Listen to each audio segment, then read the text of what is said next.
Ils ont kotakuna ba chango na statut enregistré yaya et non au commun l'Arabie que non président provisoire. On n'a pas besoin de ça. Tu es président, tu restes président. Après 6 mois, tu vas libérer, tu vas voter Sika. Ceux qui déjà sali makambo bien. Poto voter est-ce que ça problème? Il y a un problème tiens. Le premier banda na ya Congo na 2020. Pasteur na biso yo a mon année. 2020. Dernier sali Kasiti. Nek na janvier pour nous en avril, na 2020 na janvier pour nous. Et wana ba congé kaka. Pour na mona bino.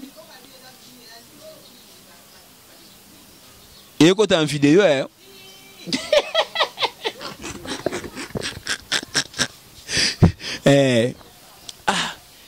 Donc merci beaucoup vraiment na William. Est-ce que ba question ba koy point nini? Un problème tien, on rappelle na mesa na boy.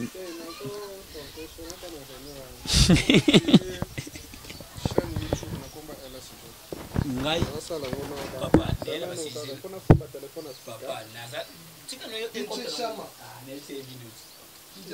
Kolo fait mais ça biso meta ya zoria.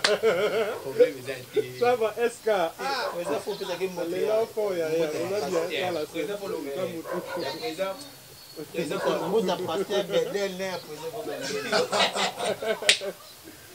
a rien.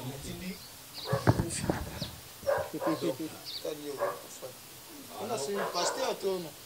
Pasteur. Oh non. Prions. Éternel, te remercions pour avoir une protection de grâce, grâce pour le Dieu d'amour qui nous offert. Te remercions pour le moment que toi pour tout un chacun, pour donner la santé, la force de se réunir en communion. Seigneur, toi seul Dieu qui sais, en profondeur, qu'est-ce qui nous réunit ici. Et nous te le confions la réunion d'aujourd'hui. Toi seul Dieu, oriente nous remplir la sagesse, l'intelligence pour tout un chacun, que nos idées puissent être bénéfiques pour tout un chacun et pour l'avancement de ce cours. Commence avec nous comme Alpha et termine avec nous comme Oméga, d'accord, que Dieu d'amour. Nous te prions et en disant merci Seigneur Jésus. Merci Seigneur. Bonjour à tous. Premièrement, d'abord, nous vous disons merci pour les choix que vous portez sur moi et Pasira à ce qui concerne ce mandat de 6 mois pour nous reconduire la saison. Je peux merci la présence à tout le monde. Nous avons 4 points à l'ordre du jour. Point yango boye biango déjà mais avant qu'on annonce yango to le kanamo rappel ya réunion l'équipe passée. Mama précise la fois que ça dit totalement bref. Rappel que la réunion l'équipe passée au ya assistaki. Qui na mokolo ya réunion électorale au ya zalaki te mais avec compte rendu. Ok, merci pour la parole. Juste un petit rappel par rapport aux réunions précédentes. On a eu à faire, si je bonne mémoire, plus de 4 réunions ensemble. Et la première réunion, je n'étais pas là, mais j'ai quand même une idée. On a eu à parler de statut qu'on avait vu sur place. On a essayé de débattre et de voir des objectifs qu'on peut avoir pour relancer les LSJ, nouvelle stratégie. Voilà. Et la fois passée, on a fait des séances d'entretien avec le président Vicky pour essayer de voir comment renouveler notre statut. Et à la première réunion, nous avons fait la première, deuxième partie. La deuxième, nous avons fait la suite pour finir le statut. Et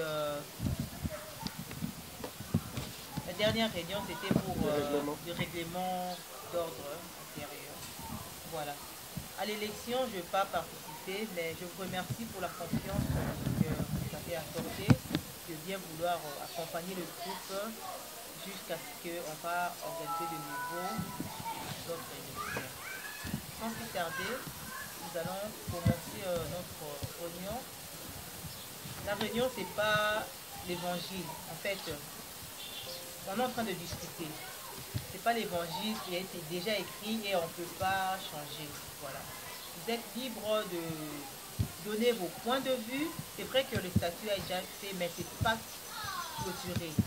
Vos points de vue, vos modifications, ça sera très important pour un statut beaucoup plus correct. Voilà. Je remets la parole au Oui, président. merci beaucoup Madame Priscilla. La première des choses à récapituler encore en ce qui concerne l'ordre du jour, c'est les statuts du REG.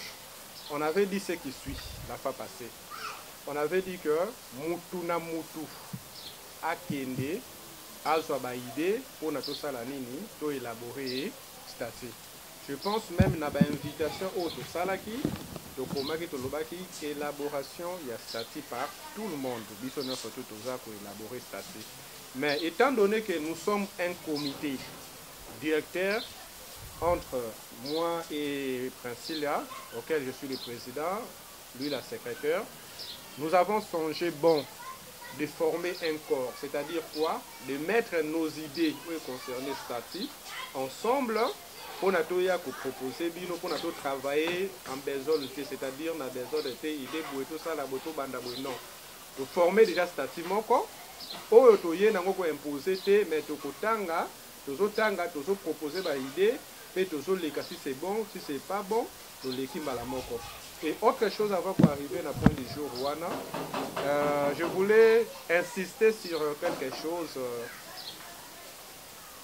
Je voulais insister sur quelque chose qui est vraiment très important. Yakoyeba, LSJ et Bandi, ça fait déjà un bon bout de temps. Nous allons qui na âge, Oyo, nous avons fait des grandes choses. Et aujourd'hui, la LSJ et parce qu'on a besoin de faire plus que ce qu'on avait fait auparavant, être plus professionnel, être plus dans le domaine ONG, bien structuré, bien établi. Yango, tokotambola bongo te sans que tous en a document acquis, yango tolobela qui sur statut. Sans plus tarder, je vais passer na point. Il y a ordre du jour, il y a l'élo. Mais habité na ancien là-bas, ndeko bazalaki na ba réunion legaki. Moi, idée moko échappé ngai to maman secrétaire. Pour boye ko ba question que zala va to le kana ordre du jour à l'élo. To passer maloba pa ndeko Josi. Na bino mutu bozalaki. Na des réunions na zalete. Na senge des excuses na combat très bien là-bas. Pour l'instant, je peux dire que ça va. La monnaie l'euro bobo sanité na onga na zalaki. C'est un peu ça. Merci beaucoup Ndeko Chamel. Comme le fondé Bedel n'était pas là, on a mal lobaté.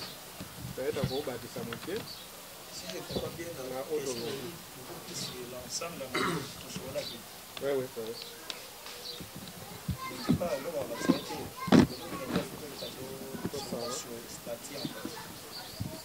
merci beaucoup. Na moi ndambu Bedel oyoki, je ne sais pas comment il a koloba. Oui, idée qu'on s'en a dit, malgré la zala quitté, mais au moins sur internet, il y a un groupe, la zala qui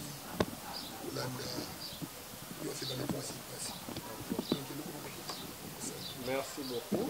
C'est pourquoi, regarde qu'il a précisé tout ce que le comité échappé sur notre toit. Tout songe qui coach un comité, la mission beaucoup précise pendant 6 mois, élaboration à statut, élaboration à règlement, élaboration où on est ensemble là-bas membres surtout. En fin de compte, tout ça les nini, tout légaliser. Et là, la moitié à moitié tout ça quand même. On vous présente rapidement ça. Ça son abisso. Avant de les ordre du jour, de les cambalama, parce que l'ordre du jour est dans l'entrée de strict. Tout ça, tout ça, pour la LSJ. Étant donné que nous pensons être très loin. Pourquoi Misango purement structuré, ONG, tout ça, le document, on avait songé bon avec Madame Priscilla d'acheter ceci pour les assos,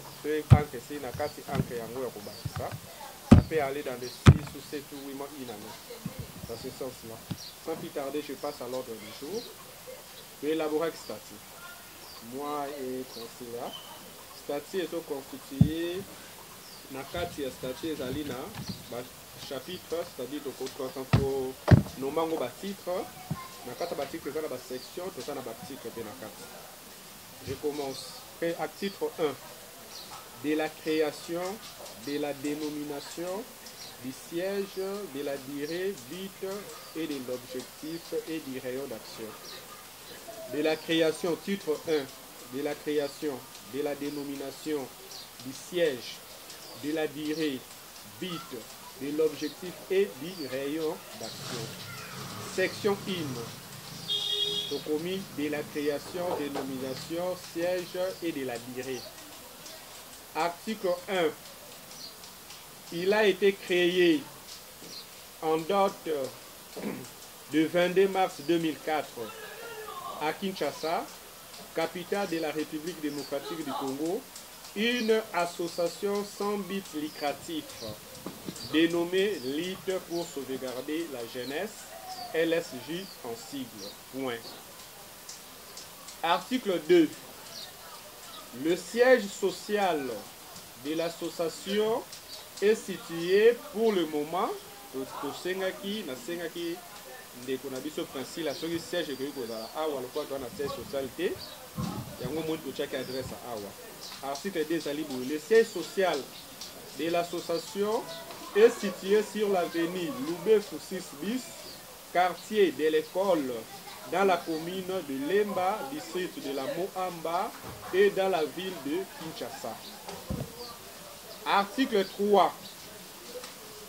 La lutte pour sauvegarder la jeunesse, LSJ en sigle, exerce ses activités sur toute l'étendue de la République démocratique du Congo et à l'étranger selon les nécessités. Okay. On a deux articles, on a trois articles na tangi. Je ne sais pas moi. Il est dans l'automne, à Misa to Misa to fait au Pessi. Question à la wana. Par rapport que non, ceux qui ont autant à Nyonso, on peut écrire, mais des idées tant qu'il y a tout et directement. Pour comment mettant au banda au limbola, il est beaucoup il y a qui est déjà. Par rapport à ça, on a des articles. Si on a refait l'intervention, je peux, non? Oui, vous pouvez. Je peux dire que l'article où on a pointé dans Isaac et non, chez Priscilla c'est bien bon, mais on a trouvé que l'espace est à manquer. Là, c'est l'homme. Ah, tu as la facilité à nous surtout parce que c'est le roi par ambition. Malgré tout, il y a un respect, le roi par ambition. Mais le mal est que non, aujourd'hui, on se retrouve à 5. Si on ajoute fils, bled, 7, d'autres membres 10. Parce que au baro bakisa, ton tu es 6 mois. 6 mois, j'ai péché parce que Azena Lipapa, par rapport à la réunion, et ça déjà la loi au statut Bibisa Kala, Lipapa peut raté. Il y a un mot directement que tu as rappelé. Avec déjà, on a pu na bosanaki pour na force qui est.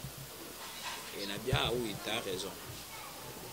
Sur le dossier de notre de membres Yakala, tu as 12 plus ou moins. Quand tu as comme belé par rapport à des boutiques liées que aux awa. La monnaie qui fait ces amours. Peut-être sur 2000 ou 2000, on peut créer un espace à chaque jour. Parce que là, on a tenté que nous en réunion à Bimi, ça côté ça va tout ça, photo, ça a la vision. Pour moi, pour l'instant, pour l'espace, nous sommes provisoirement que nous réunion à Awawa. Nous sommes d'accord avec ça. Mais tous à la vision et à futur pour l'espace où vous allez lier mon corps, il y a libella autant.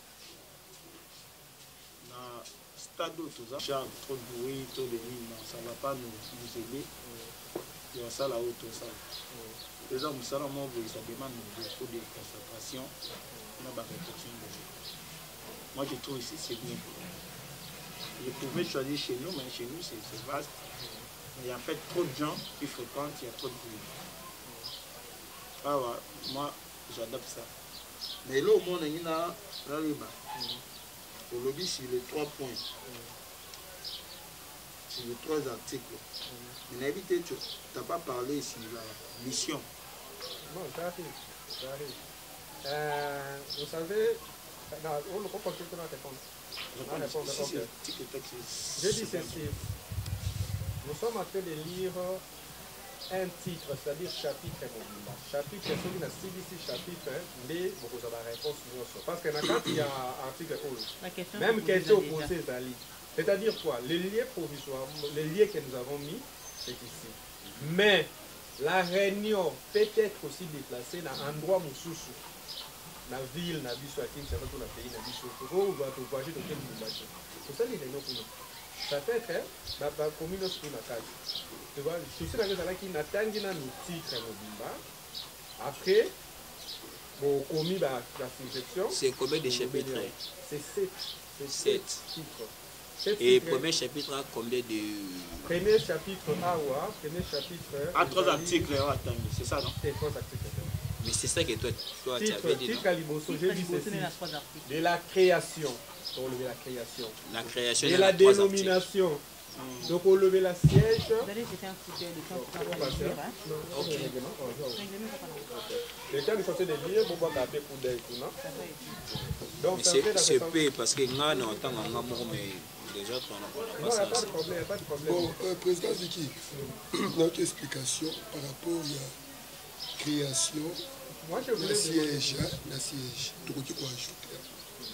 Dans le monde, l'association est pour se déplacer, pour ça, l'activité.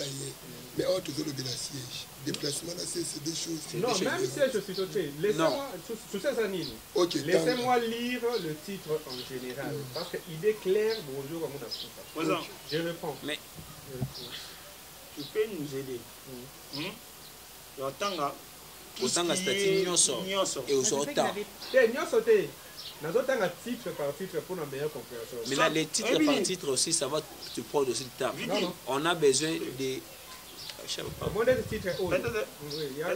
Peut-être ça ne va pas te prendre du temps. Mais les pommes, c'est quoi?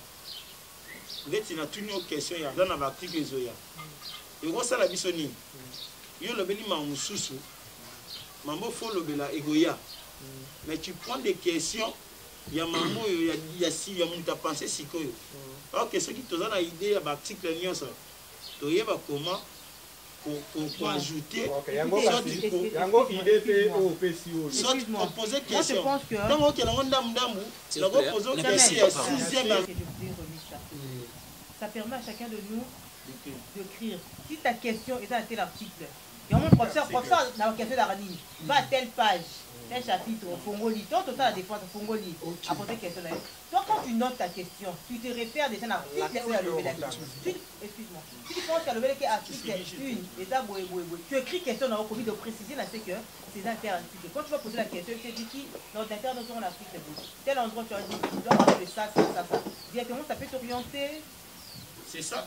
C'est ça aussi. Si tu l'interromps, ça aussi voilà, c'est ça aussi ma question. Nous, les autres, on ne maîtrise pas ça.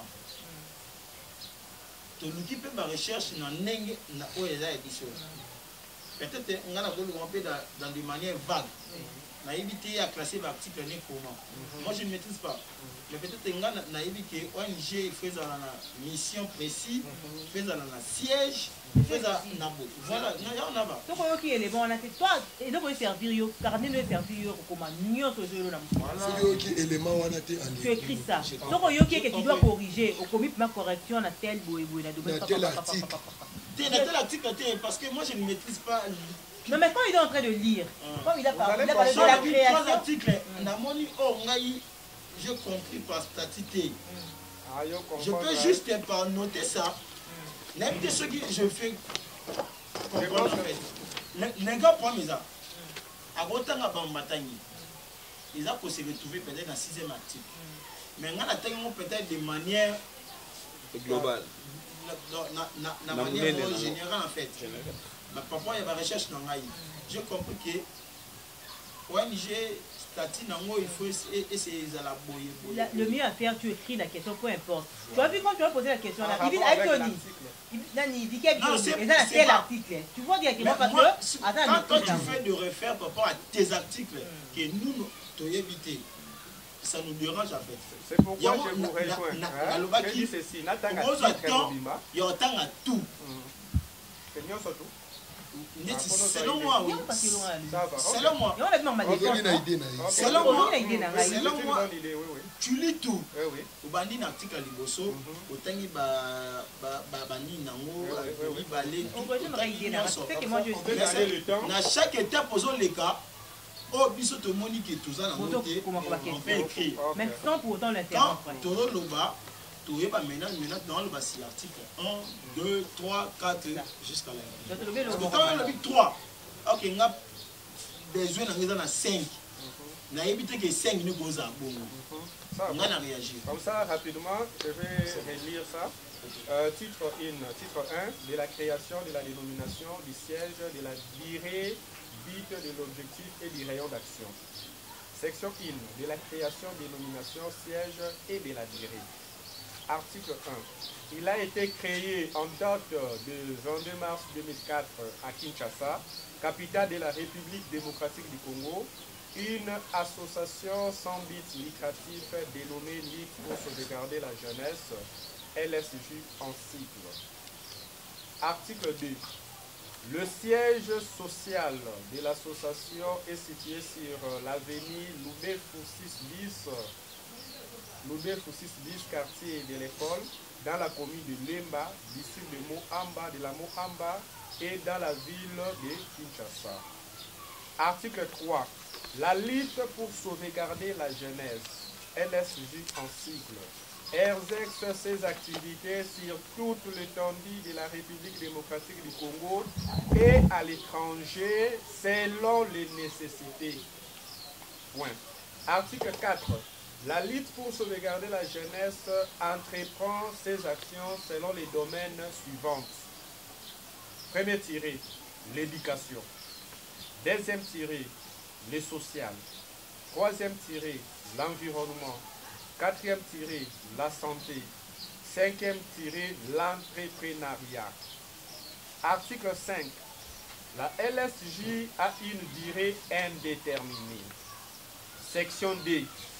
Du but et des objectifs. La LSJ. Dans notre statut, il y a une vision et des objectifs.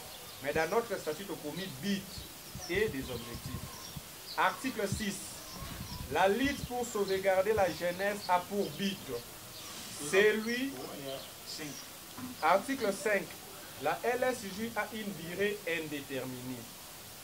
Section D. Du but et des objectifs. Dans l'association de la vision et des objectifs. Chez nous, on a écrit but et des objectifs. Article 6. La lutte pour sauvegarder la jeunesse a pour but celui de sauvegarder la jeunesse congolaise en particulier et du monde en général sur tout le plan qui cadre avec la vie de la jeunesse. Article 7. Les objectifs de l'association sont: premier tiré, sensibilisation de la jeunesse congolaise à la prise de conscience patriotique pour leur développement intégral dans les domaines social, santé, éducative, environnemental et dans l'entrepreneuriat personnel ou collectif. Deuxième tiré, sensibiliser les jeunes à l'autoprise en charge pour leur développement intégral. Troisième tiré, lutter contre l'opium de la jeunesse, c'est-à-dire l'antivaleur. Quatrième tiré, éduquer la jeunesse sur le problème des points environnementaux, santé, psychologique, sociale en vue d'élaborer des solutions stratégiques pour le bien du pays et leur bien-être. Cinquième tiré, élaborer les priorités en s'intégrant dans la politique locale régionales et nationales pour trouver des solutions pour l'évolution de la jeunesse et participer à l'évolution de la ville et province de la République démocratique du Congo sur tout le plan qui touche la jeunesse congolaise. La ligne explique un peu pour avoir dans les cas. Les gens ont statut mususu et bloqué kaba ONG va pouvoir exercer va pouvoir soutenir par acteurs politiques, religieux tout ça. Il y a un moment où commis l'autre parce que LSJ fait que la fait soutenir par un homme politique Moura Makasi. Mais c'est un statut n'a écrit et Zamabé. Titre 2, voilà titre 1 à CDC. Titre 2, des membres. Titre 1 à CDC. Titre 2, des membres. Article 8. La LSJ comprend 3 catégories de membres à savoir 1. Le membre effectif. 2. Le membre sympathisant. 3. Le membre d'honneur. Article 9. Peuvent être membres effectifs de la LSJ toute personne physique ou morale qui souscrit librement au statut et règlement intérieur de l'association en remplissant et en signant la fiche d'adhésion du membre. Là, ça va te comprendre. Pour Moutakota, il faut remplir fiche d'adhésion. Mon patangue statut ndimi on dimi. Règlement d'adhésion on dimi on dimi. Bon, si les faits sont éligibles, c'est-à-dire biso est un membre effectif, vous avez le droit pour postuler dans le comité, dans le directeur, le comité autoroutine à Anakat. Article 10 est membre sympathisant. Donc, article 9 est définir membre effectif. Article 10 est définir membre sympathisant. Article 10 est membre sympathisant. Toute personne physique ou morale qui participe aux activités de la LSJ à titre bénévole.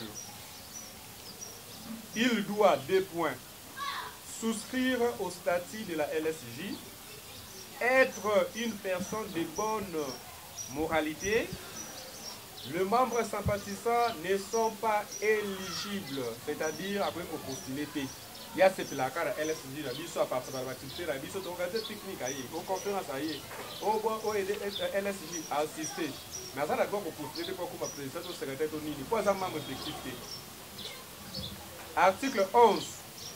Peuvent être membres d'honneur, ils ont défini pour membres d'honneur, 3e catégorie de membres. Peuvent être membres d'honneur toute personne physique et morale qui souscrit conformément au statut et qui s'engage à soutenir la LSJ d'une manière ou d'une autre aux activités de l'association.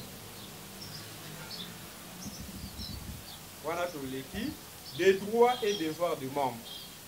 Section 1. Wanakaka, na titre des kaka. Des droits et devoirs du membre. Section 1. Des droits. Article 12. Toutes les catégories de membres ont le droit d'assister à l'Assemblée générale, mais sans voix élective pour le membre sympathisant et d'honneur. C'est-à-dire quoi? Vous pouvez pour inviter par membre d'honneur, par membre sympathisant au côté de la réunion, mais ceux qui ont vote, ceux qui ont décidé, par membre sympathisant va décider qu'il y a un plat d'honneur, va voter. C'est un membre effectif. Yango Awa, nous l'avons dit dans l'alinéa D, élire ou être élu au sein des différents organes de la LSJ pour le membre effectif. C'est ça qui a concerné pour le membre effectif. Bénéficie, le membre effectif, bénéficie des divers appuis offerts par la LSJ. Section D, des devoirs. Quoi d'autant qu'il y a droit, il faut des devoirs des membres. Article 13. Tous les membres effectifs ont l'obligation d'être régulièrement en ordre avec 2 points, les cotisations, d'être présent aux réunions, de participer régulièrement aux activités de l'association, de respecter scrupuleusement le texte qui régisse la LSJ et d'en défendre les intérêts. Ma bande l'explication à Nini, Article 13. Tous les membres effectifs ont l'obligation d'être régulièrement en ordre avec la caisse de la cotisation, d'être présent aux réunions, yo yaka na yo to bibenga membre LSJ. Non. D'être présent aux réunions, de participer régulièrement aux activités de l'association, de respecter scrupuleusement les textes, c'est-à-dire statut règlement d'abisso, qui registre la LSJ et d'en défendre les intérêts partout aux alliés sur la LSJ pour défendre l'ango, pour défendre l'intérêt d'ango, partout aux alliés, tant que membre LSJ. Deuxième sous-titre, des conditions d'adhésion, de sortie ou d'exclusion du membre. Section 1. Conditions d'adhésion. Article 14. Pour être accepté comme membre, le demandeur d'adhésion ou le candidat signe une fiche d'adhésion et il doit, des points. 1.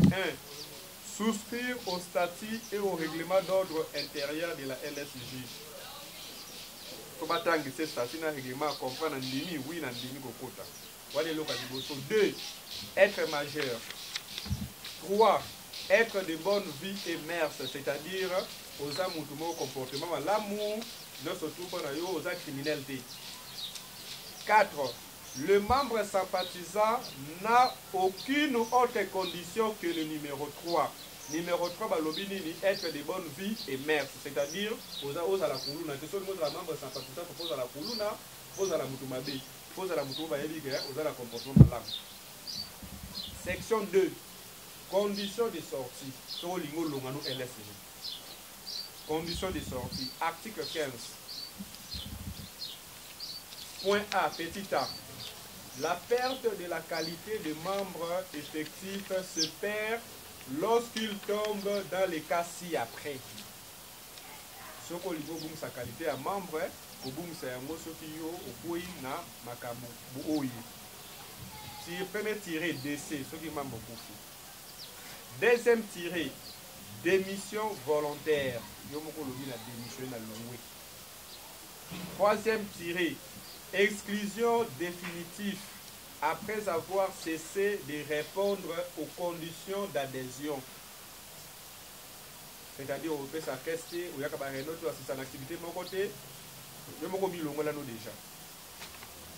Petit B, la lettre de démission est adressée au président du comité exécutif qui le tibiera en session extraordinaire. Bon, c'est rappelé dans la loi de l'OBA, comité directeur. Mais là, la même chose, comité exécutif, comité directeur, il y a le comité exécutif, parce que le terme plus employé dans la ONG.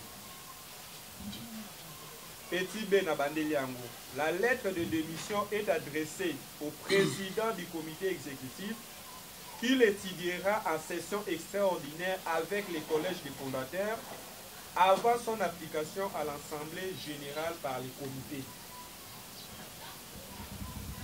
C'est-à-dire, na commis lettre, na commis la s'adresser à président du comité exécutif. Le président a un LSJ. Il y a une réunion, na comité fondateur la Fandi. Il y a l'Assemblée générale pour adresser mention. Section 3. Conditions d'exclusion. Yo le gomi longola na yo. Parce que condition pour na o longa vraiment complètement. Article 16. Petit a. L'exclusion est consécutive au non-respect des dispositions de l'article 13 du statut. Ce qu'on y a l'article 13 du statut AWA, balobi ni l'article 13, commis simple, l'article 13 balobi, tous les membres effectifs ont l'obligation d'être réguliers en ordre avec les cotisations, d'être présents aux réunions, de participer régulièrement aux activités de l'association, de respecter scrupuleusement les textes qui registrent la LSJ et d'en défendre les intérêts. Ceux qui ont respecté la Macabo, ça la Macabo ne se doutent, condition pour le mano dans le dossier Yangwana. Petit B, l'exclusion ou la démission des membres entraîne le non-remboursement des cotisations versées et l'absence de droits sur les fonds sociaux de la LSJ. On a on appelle ça qui doit abouir, parce que yo moko démissionné. To ba exclure yo. Titre 3. Titre 3. Des organes et fonctionnement. Organes sikoyo, il y a LSJ et fonctionnement. Section 1, structure. Article 17. La LSJ est constituée de 4 organes. 2 points. 1. L'Assemblée générale. 2. Les collèges des fondateurs. 3. Les comités exécutifs. 4. Les commissaires aux comptes. Section 2. L'Assemblée générale. Article 18. L'Assemblée générale est composée des seuls membres effectifs de l'association. L'Assemblée générale est de la membre de soit effectif. On va composer l'Assemblée générale. L'article 18, l'Assemblée générale est composée des seuls membres effectifs de l'association. Elle est l'organe suprême des délibérations, décisions et d'orientation de l'association. Dans la décision, surtout soit organe suprême, il y a une assemblée générale. Pour l'assemblée générale, comité fondateur est allé, comité exécutif est allé, commissaire au compte des membres simples basés dans la carte, pour basé effectif, tout le monde effectif basé dans la carte. Alinéa D. L'assemblée générale, toujours, elle jouit des pouvoirs le plus élargis pour statuer sur toutes les questions intéressant les activités et le bon fonctionnement de la LSJ. Article 19. L'Assemblée générale s'est réunie. On a te proposé. L'Assemblée générale, c'est-à-dire l'Assemblée générale s'est réunie le 2e et le dernier samedi de chaque mois au siège de l'association ou à l'adresse déterminée par les comités exécutifs. C'est-à-dire, Assemblée générale,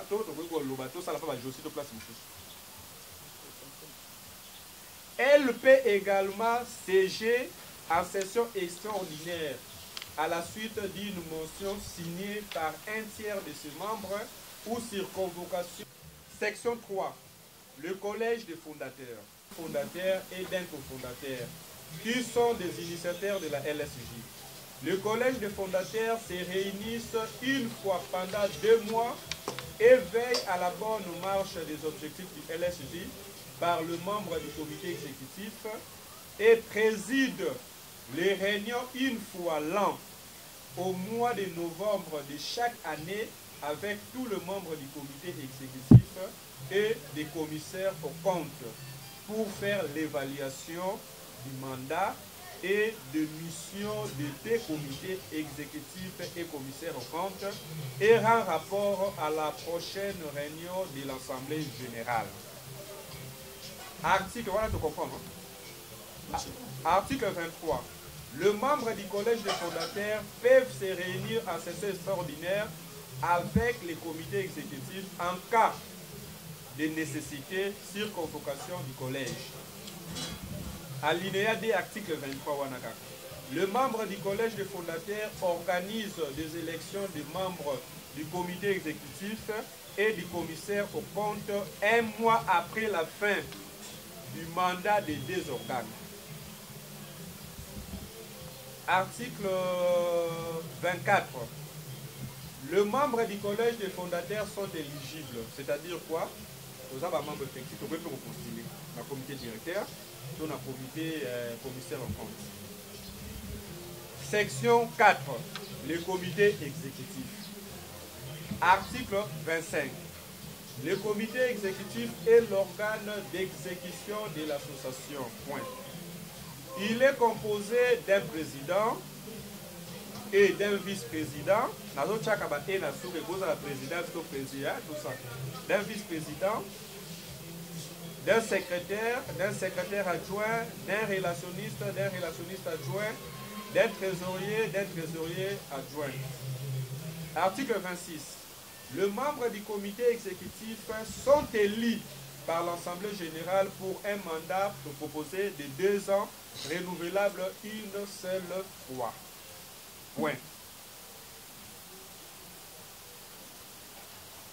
Alinéa Moussousou. En cas de la mauvaise foi et mauvaise conduite de la part des membres du comité exécutif, la révocation de tout autre membre du comité doit être entérinée par l'Assemblée générale.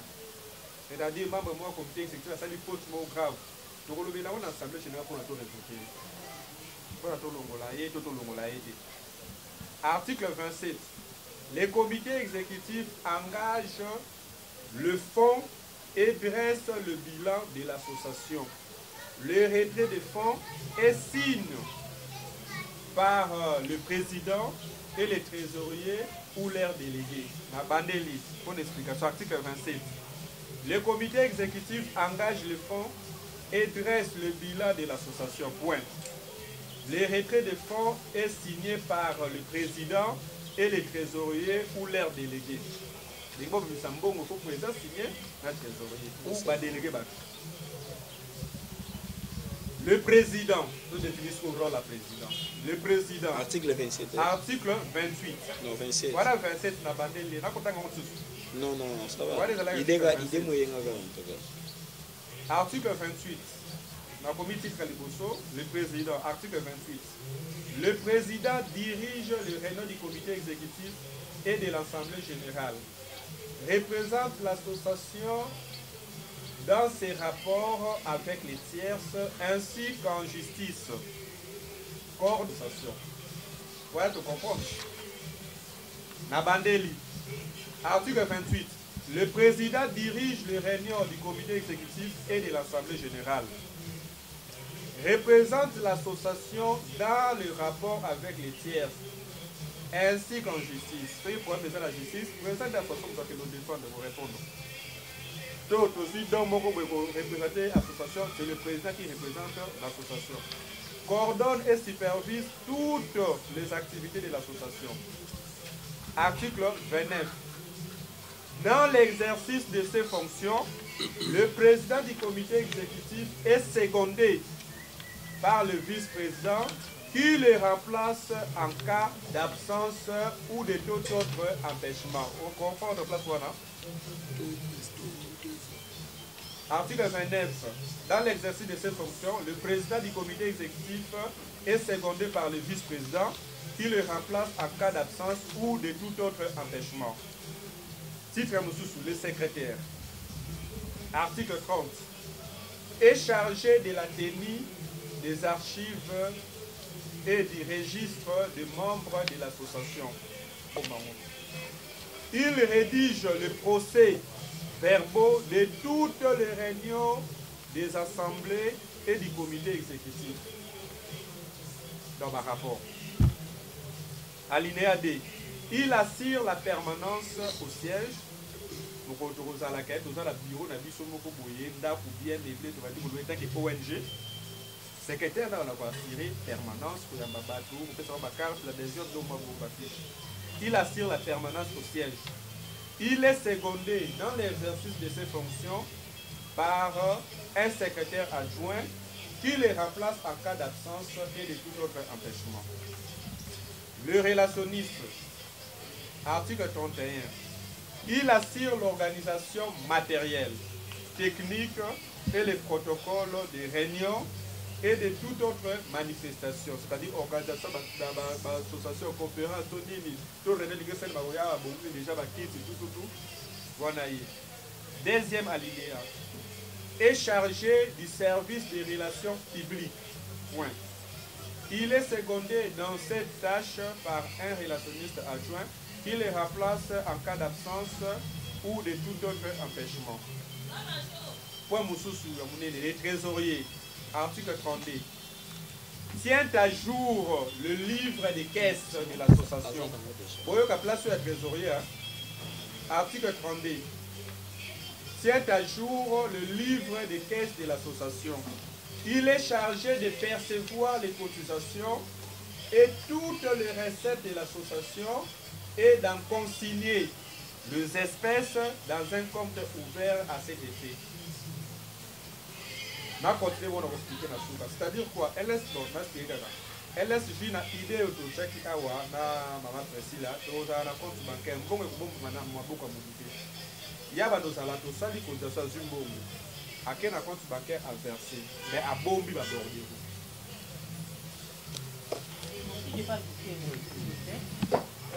et ça article Robert article 32 dans le trésorier article 32 tient à jour le livre des caisses de l'association. Il est chargé de percevoir les cotisations et toutes les recettes de l'association et d'en consigner les espèces dans un compte ouvert à cet effet. Deuxième alinéa, il prépare les budgets de l'association. Il est secondé par un trésorier adjoint qui le remplace en cas d'absence ou de tout autre empêchement. Article 33. Par rapport à l'article 32, quand on ouvre des comptes pareils, ce n'est pas la trésorière ou bien le trésorier qui a l'accès directement au recette d'argent. S'ils partent, on ne donne jamais. C'est que nous, on fait au boulot. Avant, faire entrer l'argent, toute personne peut faire entrer l'argent. Mais pour récupérer, c'est chez nous là-bas, c'est au moins 4 personnes. Donc, c'est moi quand on a disposé, les 3 autres ne pouvaient pas faire sortir l'argent. Donc, pour les 4 signatures, il y a la banque habituelle. C'est pour la sécurité et la confiance aussi. Vous voyez quand même ces questions. Article 33. Article 32, ça va demander des petites questions aussi. Hein. Notez ça alors. Ouais, Article 33. Le comité exécutif se réunit une fois par mois au jour de sa convenance. Il se prononce à la majorité simple de ses membres, mais la voix du président est prépondérante en cas de partage de voix. C'est-à-dire le comité réunit une fois le mois.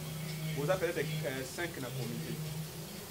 Vous avez peut-être 6 dans le comité. Dans 6, 3 personnes dans le lobby lundi, 3 personnes dans le lobby mardi. Donc on a ça égalité de voix. Le président sera le lobby mardi. C'est quand même. Donc il y a des moutons à Kata. Section 5. Le commissaire au compte.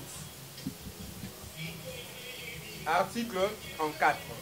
Le commissaire au compte est un organe composé de 2 membres commissaires titulaires et un adjoint, chargé du contrôle financier de l'association. Ils effectuent au moins une fois par trimestre un contrôle financier auprès du trésorier après en avoir avisé le président du comité exécutif une semaine avant. Point. Les 2 commissaires au compte se réunissent en réunion en session avec le comité exécutif une fois le trimestre pour s'en rendre compte de l'évolution financière une semaine après le contrôle et fait son rapport au comité et après à l'Assemblée générale. Rôle du comité aux États-Unis. Il est par trimestre après 3 mois. Il faut ça la contrôle, pas trésorier. Trésorier, tout ça l'activité, tout ça qui bouille. La preuve dans le monde de ce savoir. Donc on a beaucoup à la banque. La preuve par l'action à bord des routes. Ce qui est au début, c'est qu'il faut ça l'activité telle. Alors l'action va récit, là-bas, ma bordeaux a sorti, dans la signature à bateau, et ça recommandé la statut va signer pour nous Sambon. Après, avant ça, la contrôle Wana, une semaine avant, il faut aller sa présidence au comité exécutif, il y a ça la trésorière contrôle. Après, à ça, le contrôle Wana, après, à Zongeli, le comité a sali un rapport, après, il y a ça le rapport en assemblée générale. Maman, mon situation, il y a finance nabiso. Section 6, la démission. Article 35. Toute démission ou empêchement absolu doit être notifié au comité exécutif. Exemple, on appelle ça IFIS. IFIS avant voyager à sa salle d'Astinik, à voyager. Voilà, c'est bien, les gars. Quoi, c'est là. Nous sommes là qui n'a été. À Keneka Kaboué, dès que le règlement est des statuts, ça bouille. Donc, on a fait ça fait 3 mois, 4 mois, une année, pour le soir, on a l'unité. Article 35. Toute démission ou empêchement absolu doit être notifié au comité exécutif. L'intérim est assuré par l'adjoint immédiate jusqu'à la convocation d'une assemblée générale au cours duquel le démissionnaire est remplacé. Le comité exécutif, après avoir entendu les démissionnaires, peut accepter sa démission ou non. Par exemple, Chamel a lobby, on a démissionné dans l'AE. Mais Chamel a eu 10 000 $. Je dis ma démission a été. Avant de dire qu'il faut y aller ça, le droit est nini, il y a LS. Explication à moi. Article 36. En cas de démission collective du comité exécutif ou commissaire au compte, c'est-à-dire,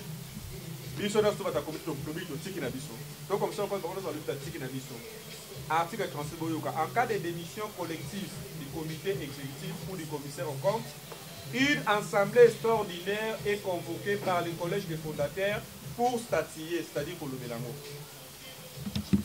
Alinéa D, article 36.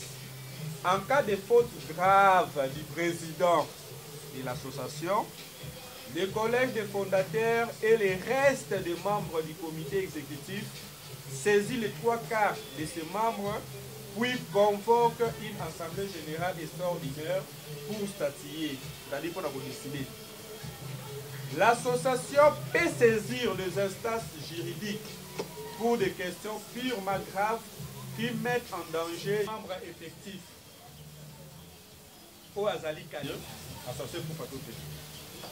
Alinéa 1 et article 46.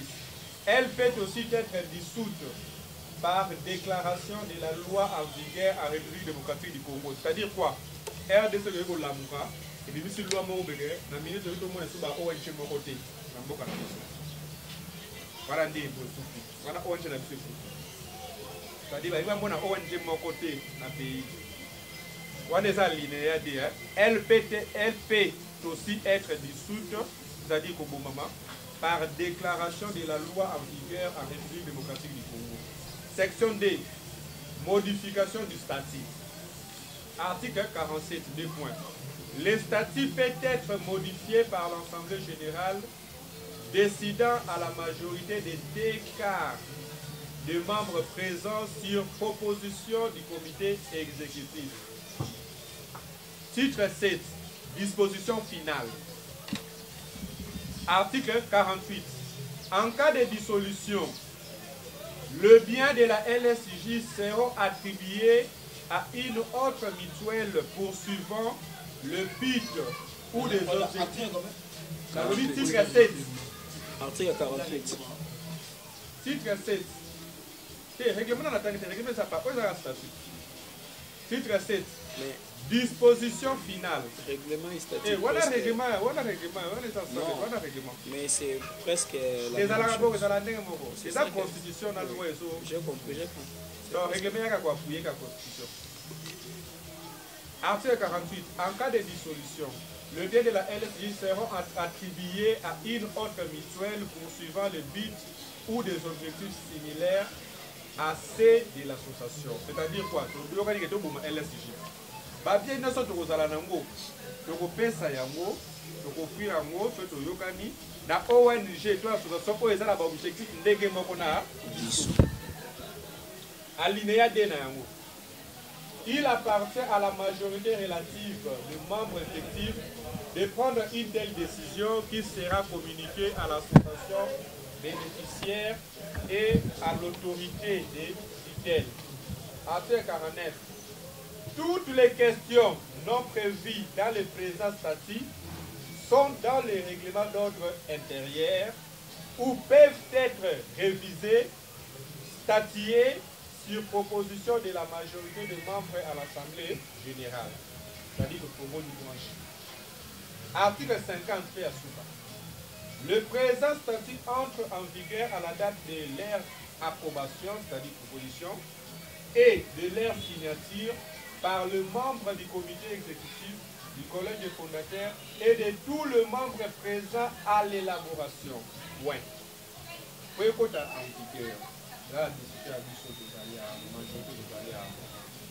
Fait à Kinshasa, la date sera au comité exécutif, secrétaire, rapporteur, président, collège des fondateurs ainsi que les membres présents à l'élaboration effective. Tout le monde a signé, fait qu'autant de On a statut, je pense que Yangwana, Asukiwana, Regeme ça n'a pas manqué. Je sais pas, est-ce qu'il n'y a pas moyen de tout arrêter dans la statut? C'est ça même moi je voulais proposer par rapport à temps. Aujourd'hui, ok, si c'est comme ça,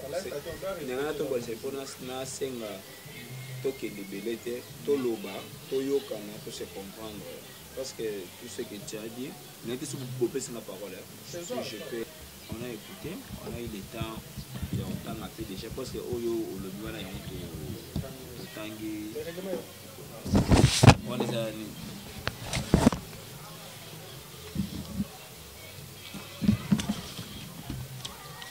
Pour moi, je pouvais quand même une question de Bosso. Na ba membre na biso oyo toye bani nan basate. Fikia sur mon article 49 48 comme ça. Ceux qui biso de pesi ba idée na biso awa to changer et que ba membre na biso au basate to otanga 3 4 personnes Vito, Simon, Ivis, Bled, tout ça ba yeke batangi pestati bazana oya ko ajouter. Tous en a facilité à modifier puis les sous bien et aux habits au temps. On les a, pardon. Et aux a question moi il y a reculé moi rapide. Il y a mis balai et ça que nous sommes tangués de comprendre. Mais ils ont pas modifié. Là c'est le moi. Peut-être dans les meilleurs de Kolanga, puis on a ajouté bah point nanga au na monde ça essentiel na quoi ajouter pour tout débattre na yango. Pour na lelo to suka na statut règlement pour na moni règlement puis na statut ça presque le moko. So d'être reçu déjà statut c'est que règlement et aux habits sont terminés. Pour aujourd'hui tout suka na règlement et statut. Merci beaucoup. Les trois places. Ok, merci pour la parole. C'est qui toquait la section des devoirs. Article 13. Article 13. Pour le bénéfice au caca, devoir, il y a pas membre effectif. Alors, ma membre sympathisant, ma membre donné pour que ce soit des gens. Ok, merci beaucoup. Nalobi Boya. À ce qu'on sait, répondre à à écrire. Parce que dans une question, je pense que devoir après c'est 3 cas. Condition adhésion. Au PC, 3 membres effectifs, donnés et sympathisants. Mais pour PC, le devoir et un membre effectif, c'est comme si membre donné n'a ni pas beaucoup de devoir. Ok. Donc, dans la section 2, conditions de sortie. Membre donné, n'a membre sympathisant, la condition de sortie des awards. Beaucoup plus sur le bénéfice du caca, membre effectif. On comprend. Ce qui est dans la section 2 par rapport à l'Assemblée générale, article 19. Section 2, Assemblée générale, article 19.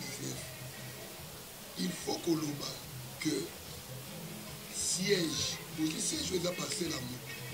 Pour qu'il y ait des sièges, il y a mais adresse circonvocation réunion pour qu'il y ait ailleurs pour la réunion. C'est comme si siège, il y a association éthique à l'État. Dans la ligne qu'on définit, on a catastrophique que siège P, et quand il faut qu'on a transféré dans l'endroit Moussis, au lieu de ça, non siège et ça, le BF. Non. Merci. La participation, tu as répondu là. Non, c'est bien de répondre d'abord. Hein? Je pense que c'est bien de répondre. Tu fais la question ici là. Peut-être la réponse, il est gros ça la question. Moi, vraiment, je n'ai pas vraiment de questions. Peut-être mon moyen, on a l'anticiper. On va anticiper qu'il y a eu pas bon. Mais il y a beaucoup qui se comprendre ici. Actuellement, tous les années. Pour comprendre bien actuellement, tout ça, non, ONGD. Mais on définit notre statut par rapport à l'ONG. Si je suis dans cette trompée, nayebi te soki nga nde naa na erreur ou pas toza association jusque là. Merci beaucoup. J'ai pas fini. Il y a quelque chose de nouveau. Regarde, il y a quelque chose. On va continuer encore. Ceux qui vraiment statut na biso ezala na ONG, j'ai le temps ya kozape ba ONG mosusu beaucoup plus bazala na 4 membres plus ou moins il faut tozala na 4 membres soki 4 membres na comité directeur na ONG plus ou moins tozala 4 plus tozala 4. C'est le contraire, non, on a plus actuellement. Jusque-là, on a que 2 membres.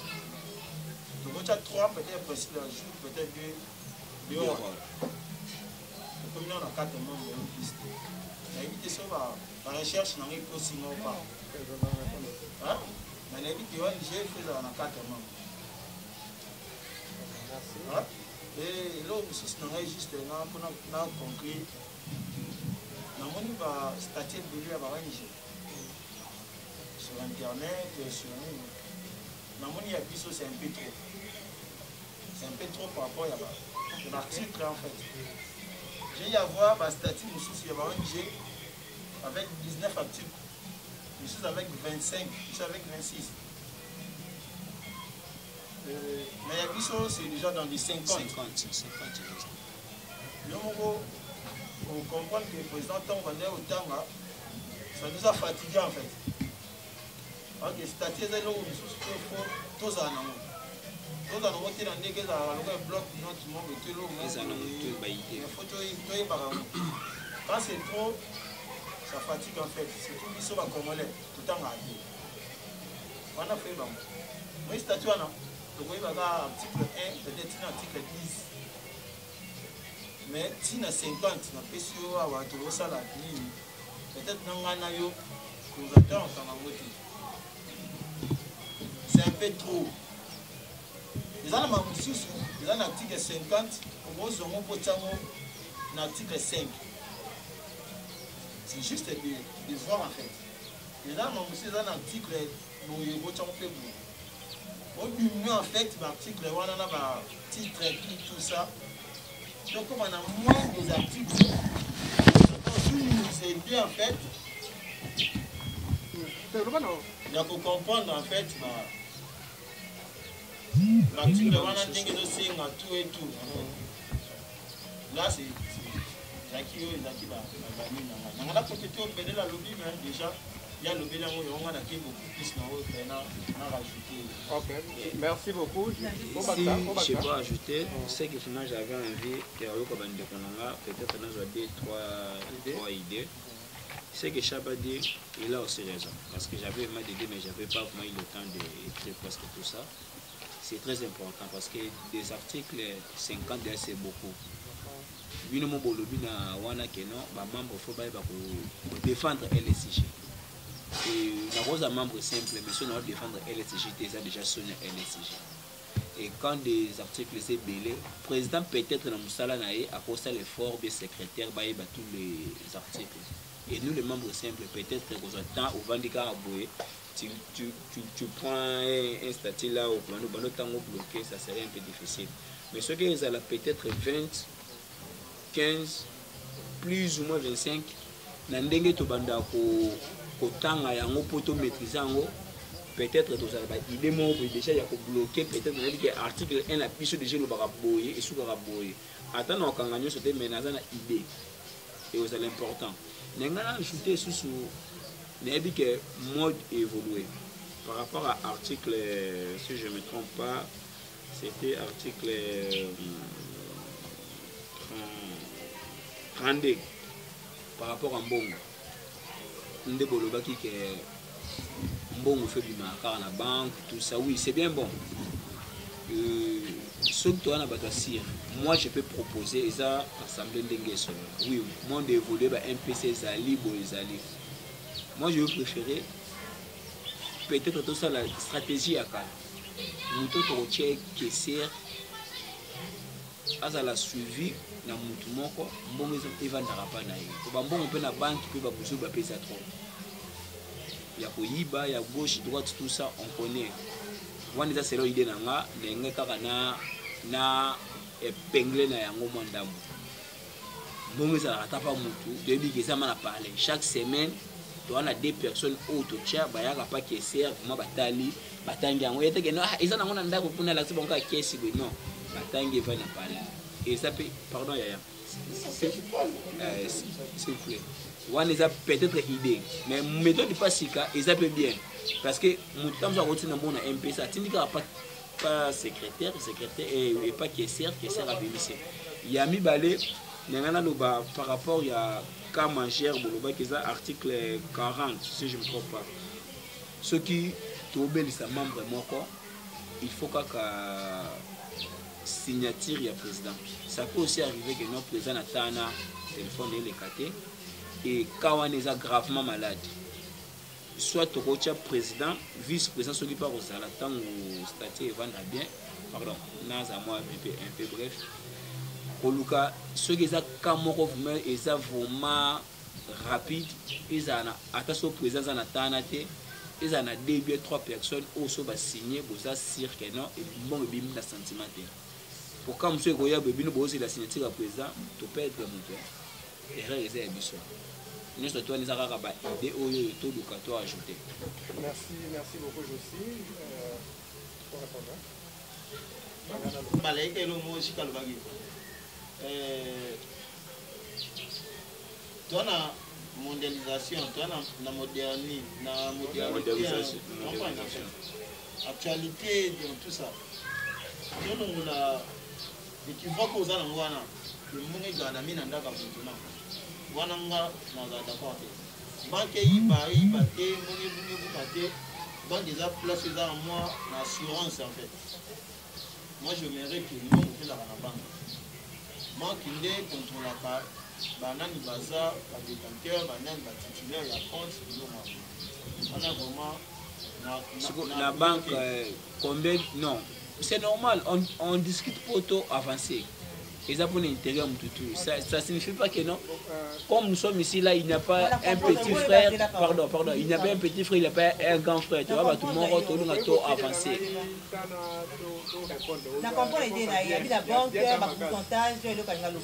c'est ça aussi ça compte aussi tout ça et idée mon goût n'engana loba par rapport à il y a contribution à biso non totangi stati totangi rapidement ça sera aussi un temps que nous eza na ba WhatsApp pour utiliser source ko retanga ezara mabete pour à recomprendre aussi l'autre retanga ko il est temps sous na rozo après on a ko retanga ngo ezande mote ko ezanga siko parce que pour l'instant to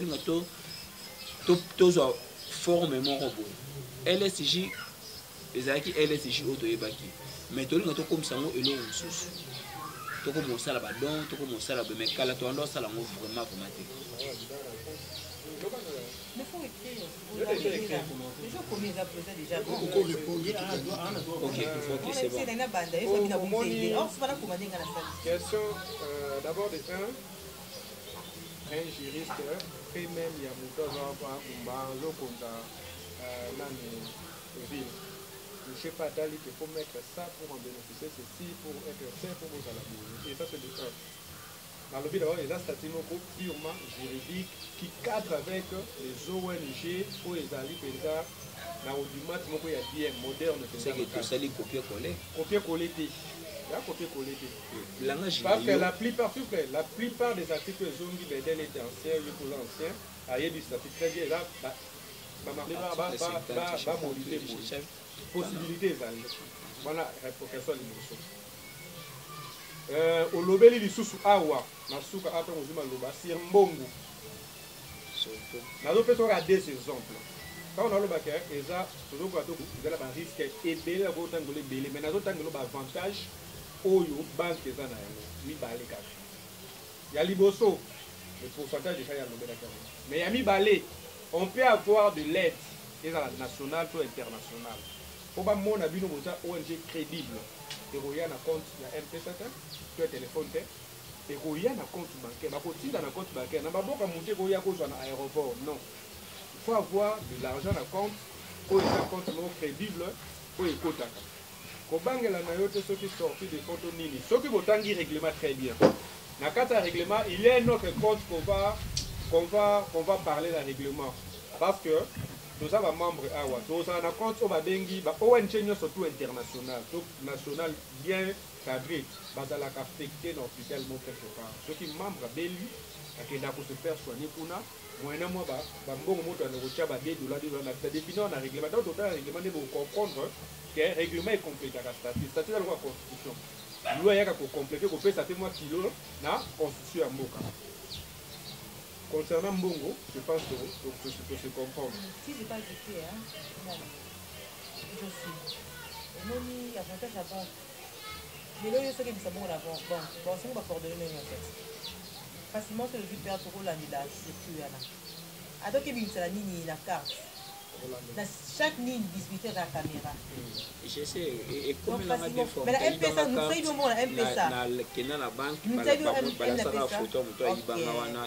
Nous savons bon la MPSA ou en traçant aussi. Comme tu as un bon MPSA, c'est mon comment communiquer. Encore autre façon, il suffit comme tu as dit qu'à code na yo, même lever na ndako pas aura au moins dire ça va y code na. A vu la téléphone en là la fin à buto bimpe va 22 heures qui na super. A vidé bon, elle pas déposer téléphone à l'aise là. Donc na yeto yo kan potinde lo ba fombo nge boma pa na yo, ba yi bombo, photo yebi ke mbongo za pa na yo. On a ba ki la preuve que nous va voisin la victoire. A changer la super. D'aller au côté là. Ba ton veste. C'est moi qui ai dit la journée à ça, il dit comme moi. Là, il va changer pas d'ailleurs. Là, au téléphone en ligne. Donc, ils ont pris donc que c'est bon, même pour la sécurité, on a bon, mais il n'est pas dans la sécurité. Ouais, on ne sait jamais. Et là, sur le bac, je suis aussi pour entendre le Canada. Le bac, cas de sortie, il y a un bon retour de la carte président. Ça, c'est clair et commis bouli. En cas d'empêchement du président, son vice le remplace. N'importe quel empêchement président a zaté. Vice n'a pour remplacer. En cas, secrétaire de l'hierarchie, ils ont défini la carte de hiérarchie. Et puis non, empêchement, ça qui est dit. Il ne peut pas être physiquement, mais même au téléphone. Même au téléphone, tu peux parler. Par rapport au téléphone, il y a un kangama trop. Et je dis, hiérarchie, il est oui, c'est ça. Et deuxièmement, non, on a un problème avec Bedel a la makasi.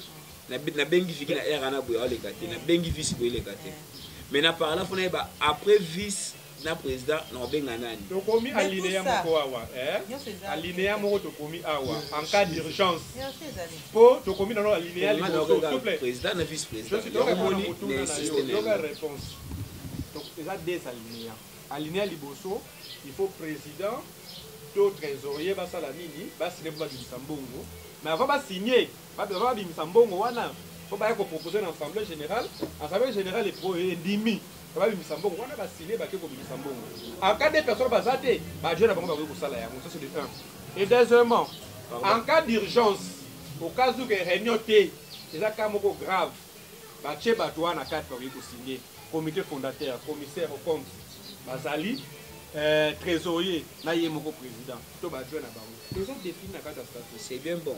Voilà, oui, excusez moi peut-être beau mot dans banal. Par rapport à s'il te plaît.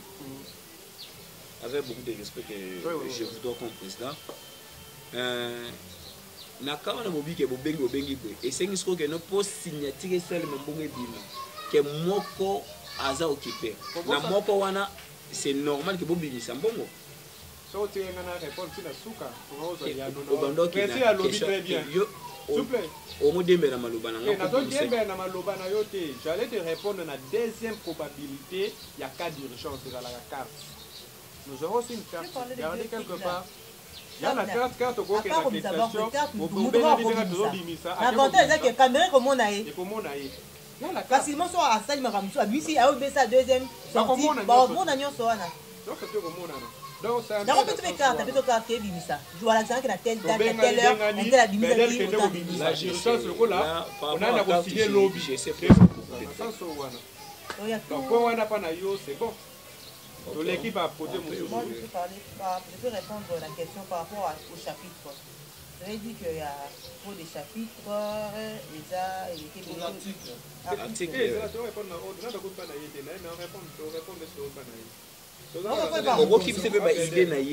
Répondre par mot, tout est bon. Répondre en général. Non. Nous sommes en train d'aller pour finir chez lui. Non. Comme ça, là. La liste même la défense, la question est facile. Même si on va faire sur mathématiques, on va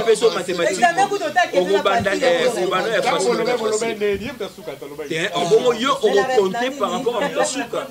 On répondre par rapport non, il est facile ou il est important. Par rapport à l'article. Ok, mais Delté, je réponds à la question. Moi, je pense que il suffit d'un peu de volonté, on peut tout maîtriser et mettre en pratique. Moi, je dis bien, ça n'a pas versé. Mais Bedel me considère que je veux servir Dieu dans la culture profondeur de la Bible. À quoi va le Bible, la Bible aussi dans le tout. Et là, qui c'était? Là, qui c'était? Moi, il y a la minute, mémoire en Angaï, na sala depuis 2010. Et là, plus de 10 ans, on a pas eu pour répéter les ans. Pourquoi? Parce que la mitia qui n'a qu'à dire, on comprend, la mitia qui n'a qu'à dire. Ce qui, quand tu as parlé de beaucoup d'articles, c'est là qui sur le plan beau, au moment où on aurait bénéficié, c'est là. On a appuyé qui est par rapport. Ah, d'accord. Ce qui est là qui, en termes beau, on aurait bénéficié. Par exemple, 100 000 $, divisant par il y a des choses pour ça, la bonne, il y a des choses à la bonne, il y a des choses à la bonne. Tellement de qu'intérêt la plus en cas, pour maîtriser. Nous, c'est ça, il suffit, oui, ben, terrain no nini, et c'est un article de Wana. Et amour paix, et ça, il y a maîtrisé. Franchement, quand on a fait un bilan président, à combien d'articles, vous allez voir l'article, le président, pour déléguer, pour désigner, avec préparer réunion prochaine, on est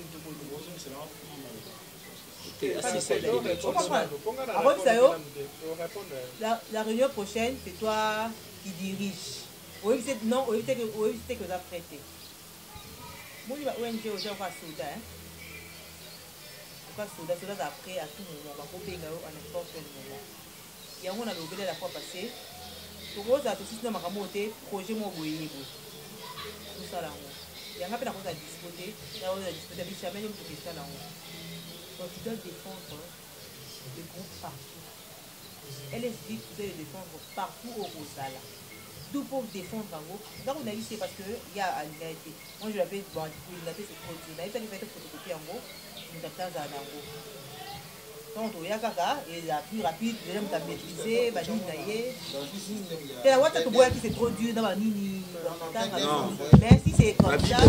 Comment on a WhatsApp et pourquoi pas papier, parce que moi, et là, on a Mutuka, non, qui est place moi, non, on a un peu malin. Donc, il fallait tout ça, le moins bon, parce que le moins photo, tout ça, on a monté ma photo, mais mango, sardo, tout l'ingango. Je dirais que. Merci beaucoup. Chacun aussi a sa façon de comprendre les choses et de maîtriser. Prochaine réunion. Il faut savoir ça. Si toi, peut-être, pardon, s'il te plaît, on discute pour intérêt général et non intérêt mouvement. Et là, pour préciser le deuxième important. Je sais qu'il y a des fois dans la place mobile. Elle sait bien que non, il a dit je sais. Bon, c'est merci. Qu'elle dépend elle est générale au Moroboy. Tant déjà attendu bien et comité et désigné yo baby que on a capable de. Mais peut-être que yo au maîtriser statistique, attendez mon non maîtriser. Ça demande aussi le temps. Nous tous les choses à péter, il y a ma casse, il y a des choses à péter, il y a ma casse, ça dépend. Mais par rapport à la volonté, ça là. Les lots, il y a un exemple, bref. Ça lui 30 ans à Russie, à l'université. Mais moi, je fais peut-être que je peux dire 12 ans, 13 ans. Non, le bon, tu sens que je pose très bien. Ça dépend, il y a beaucoup ça la volonté, mais ils appellent ceux qui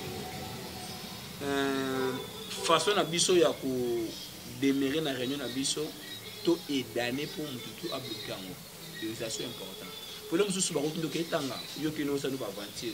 Tu vois qu'il faut être. Mais quand il t'a bloqué, t'es à comprendre. Parce que normalement, et là on va bloquer, mais va comprendre. Pour ça on comprend nos infrastructures défendre en facilement. Mais si on bloque et qui on peut perdre notre.